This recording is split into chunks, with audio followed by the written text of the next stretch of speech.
Hello everyone, it's me Aisha again. Kumusta kayong lahat mga kababayan? Tara, samahan niyo kaming gumala sa Green Bazaar, Almaty, Kazakhstan, ang ng Old Bazaar dito sa Kazakhstan.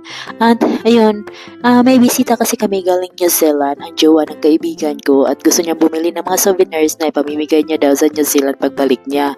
Bumili lang kami ng keychain at ref magnets na ang presyo niyan ay napakamura lang naman at syempre mababait ang mga tendero dyan at binigyan nila kami ng malaking discounts at dyan may nabili kami na tag 1,500 na sa Philippine money parang nasa 100 lang, parang ganon ata yun, 100 ba yun?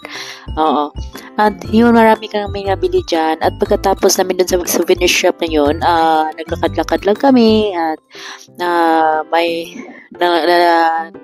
tingin lang kami ng jacket niya at may pumunta din kami doon sa may ukay-ukay sa may taas kasi may ukay-ukay din dyan guys na napakumura. At yun, tamang lakad lang kami sa around Green Bazaar at nakabili kami dyan ng jacket niya at yun, sa pagkakalakad kami nakakita kami ng napaka-sexing bikini. At yun, may nakita na naman kami na isang souvenir shop na mura lang din at dyan nakabili kami ng lighter.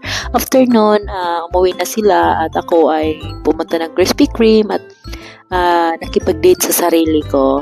Nagmuni-muni lang ako sa Krispy Kreme at nag-order lang ako ng isang large coffee at saka 2 donuts na heart shape. Ayan. Ay, ini-enjoy ko lang yung sweetness dyan. Charot.